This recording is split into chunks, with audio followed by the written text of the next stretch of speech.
ನನ್ನ ಎಲ್ಲಾ ಸೌಲಭ್ಯವನ್ನು ಪಡೆದು ನನ್ನನ್ನು ಮರೆತರೂ ನನಗೆ ಚಿಂತೆ ಇಲ್ಲ. ಆದ್ರೆ ನಾನು ರಾತ್ರಿ ಹಗಲು ಕಷ್ಟಪಟ್ಟು ಓದಿ ಅವರ ಮಕ್ಕಳಿಗೆ ಶಿಕ್ಷಣವನ್ನು ಕೊಡುವುದು ಮಾತ್ರ ತಪ್ಪಿಸಬಾರದು ಅಂತ ಹೇಳಿ ಬಾಬಾ ಸಾಹೇಬರ ವಿಚಾರಗಳನ್ನು ತುಂಬಾ ಅರ್ಥಪೂರ್ಣವಾಗಿ ಹೇಳಿದ್ದಾರೆ. ನಾನು ಅವರಿಗೆ ಧನ್ಯವಾದಗಳನ್ನು ಅರ್ಪಿಸುತ್ತೇನೆ. ಹಾಗೂ ಈ ಕಾರ್ಯಕ್ರಮವನ್ನು ಉದ್ದೇಶಿಸಿ ಒಂದು 2 ನಿಮಿಷದಲ್ಲಿ ರಾಜೇಶ್ ಕುಮಾರ್ ಸಹ ಒಂದು 2 ಮಾತುಗಳನ್ನ ಮಾತಾಡ್ತಾರೆ.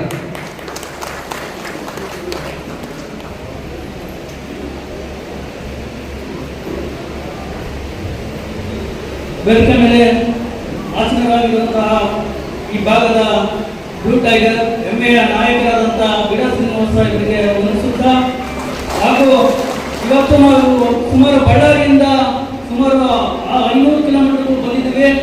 ತುಂಬಾ ಟೈರ್ಡ್ ಆಗಿ ಬೆಳಗ್ಗೆ ರಾತ್ರಿ 1 ಗಂಟೆಗೆ ಬಂದ್ವಿ. ತುಂಬಾ ಎಲ್ಲರೂ ನಾವು ನಿದ್ದೆ ಇದೆ, ರಾತ್ರಿ ಎಲ್ಲ ಜರ್ನಿ ಮಾಡಿದ್ರು ಕೂಡ ಇವತ್ತು ನಾವು ಚಿಂತಾಮಣಿ ಕಾರ್ಯಕ್ರಮಕ್ಕೆ ಬಂದ್ಮೇಲೆ ಈ ಚಿಂತಾಮಣಿ ಏನು ತಕ್ಕ ಮಟ್ಟಿಗೆ ಕಾರ್ಯಕ್ರಮ ಇರುತ್ತಾ ಅನ್ಕೊಂಡು ಬಂದಿದ್ವಿ. ಹೊಸಕೋಟೆ ತಾಲೂಕಿಗೆ ಬಂದಿದ್ವಿ, ಏನೋ ತಕ್ಕ ಮಟ್ಟಿಗೆ ಕಾರ್ಯಕ್ರಮ ಇರ್ಬೋದು ಅನ್ಕೊಂಡ್ವಿ.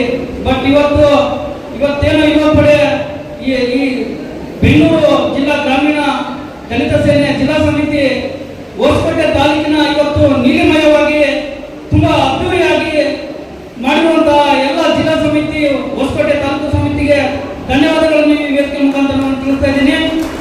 ಬಂಧುಗಳೇ, ಇವತ್ತೇನು ನೀವು ಕಾರ್ಯಕ್ರಮ ಮಾಡಿದ್ದೀರಿ, ಅದೇ ತರ ನಾವು ಬಳ್ಳಾರಿ ಭಾಗದಲ್ಲಿ ಕೆಲವೇ ಒಂದು 10 ಜನ ಯುವಕರ ತಂಡ ನಾವು ದಲಿತ ಸೇನೆ ಸಂಘಟನೆ ಮಾಡಿದ್ವಿ. ಇದೇ ತರ ನಮಗೆ ಸಂಘಟನೆ ಅಂದ್ರೆ ಏನು ಗೊತ್ತಿರಲಿಲ್ಲ, ನಾವು ಯಾವ ತರ ಮಾಡ್ಬೇಕು ಗೊತ್ತಿರಲಿಲ್ಲ.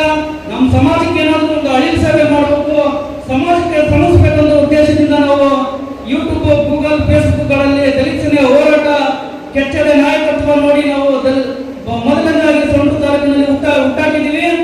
ನಂತರ ಈ ಸಂಘಟನೆಯಲ್ಲಿ ಹಂತವಾಗಿ ನಾವು ಕೆಲಸಗಳು ಮಾಡ್ಕೊಂಡು ಬಂದ್ವಿ. ನಮ್ಮ ಕೆಲಸವನ್ನು ನೋಡಿ ಮೈಬೂಬ್ ಸಿಂಧಿಕರ್ ಸಾಹೇಬರಾಗಿರ್ಬೋದು, ಬೆಂಗಳೂರು ಭಾಗದ ಕೆಚ್ಚದ ನಾಯಕರಾದಂತಹ ಕಲಿಕಣ್ ಸಾಹೇಬರಾಗಿರ್ಬೋದು, ಬಿಡಾ ಶ್ರೀನಿವಾಸ ಸಾಹೇಬರು ಆಗಿರ್ಬೋದು, ನಾವು ರಾತ್ರಿ 1 ಗಂಟೆಗೂ ಫೋನ್ ಮಾಡಿದ್ವಿ. ರೆಸ್ಪಾನ್ಸ್ ಮಾಡಿ ನಮಗೆ ಮಾರ್ಗದರ್ಶನ ನೀಡಿ ಇವತ್ತು ನಾವು ಈ ಮಟ್ಟಿಗೆ ಬರಕ್ಕೆ ಕಾರಣಕರ್ತರಾಗಿದ್ದಾರೆ. ಬಂಧುಗಳೇ, ಇವತ್ತು ಸಂಘಟನೆ ಅಂದ್ರೆ ಏನಪ್ಪ, ಹೋರಾಟ ಅಂದ್ರೆ ಏನಪ್ಪ ಅಂತ ನಾನು 2 ಮಾತು ಹೇಳಕ್ ಇಷ್ಟಪಡ್ತಿದ್ದೀನಿ.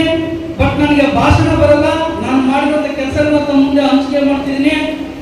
ನಮಗೆ ಬಳ್ಳಾರಿ ಜಿಲ್ಲೆ ವಿಜಯನಗರ ಜಿಲ್ಲೆಯ ಹೂವಿನಹಡಗಿ ತಾಲೂಕಿನಲ್ಲಿ ನಮ್ಮ ರೈತ ಮಹಿಳೆ ತಮ್ಮ ಸುಮಾರು 40 ವರ್ಷಗಳಿಂದ ಸರ್ಕಾರಿ ಜಮೀನನ್ನು ಉಳುಮೆ ಮಾಡಿಕೊಂಡು ಬಂದಿರ್ತಾರೆ.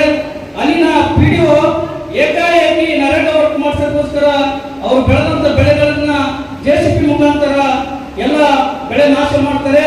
ಆ ರೈತ ಮಹಿಳೆ ನಮ್ಮ ಜೀವನಕ್ಕೆ ಇದೇ ಆಧಾರವಾಗಿರ್ಬೋದು, ಈ ಆಧಾರವಾದಂತಹ ಭೂಮಿನ ಕಸ್ಕೊಂಡ್ರೆ ನಾವು ಬದುಕೋದು ತುಂಬಾ ಕಷ್ಟ ಅಂತ ಹೇಳ್ಬಿಟ್ಟು ಆ ರೈತ ಮಹಿಳೆ ಆನ್ ಸ್ಪಾಟ್ ಅಲ್ಲಿ ಜಮೀನಲ್ಲಿ ಪಾಯ್ಸನ್ ತಗೊಂಡು ಡೆತ್ ಆಗ್ತಾಳೆ. ನಮ್ಮ ಭಾಗದಲ್ಲಿ 100 ಸಂಘಟನೆಗಳು, ದಲಿತ ಪರ ಸಂಘಟನೆಗಳು ಇದಾವೆ. ಬಟ್ ಯಾರು ಹೋಗಿರಲ್ಲ, ಯಾರು ಸ್ಪಂದಿಸಲ್ಲ. ನಾವು ಯಾವುದೋ ಗ್ರೂಪ್ ಅಲ್ಲಿ, ನಮ್ಮ ದಲಿತ ಸೇನೆ ಗ್ರೂಪ್ ಅಲ್ಲಿ ನೋಡ್ತೀವಿ, ಸಂಡೂರು ತಾಲೂಕಿಂದ ಸುಮಾರು 5 ಬ್ರಾಂಚ್ ಮಾಡ್ಕೊಂಡು ನಾವು ಹೂವಿನಹಡಗಿಗೆ ಹೋಗ್ತೀವಿ. ಡಿವೈಎಸ್ಪಿ SP ಮಹಿಳೆ ತಿಳ್ಕೊಂಡು 6 ತಾಸಾದ್ರೂ ಕೂಡ ಯಾವುದೇ ಒಂದು ಅಧಿಕಾರಿಗಳು ಅಲ್ಲಿ ಸ್ಪಾಟಿಗೆ ಬಂದಿರಲ್ಲ, FIR ಆಗಿರಲ್ಲ.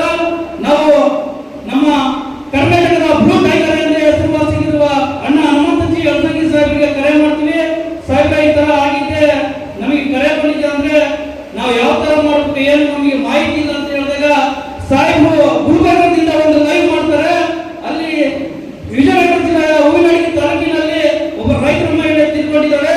ಅಲ್ಲಿನ DC SP IGPಗಳು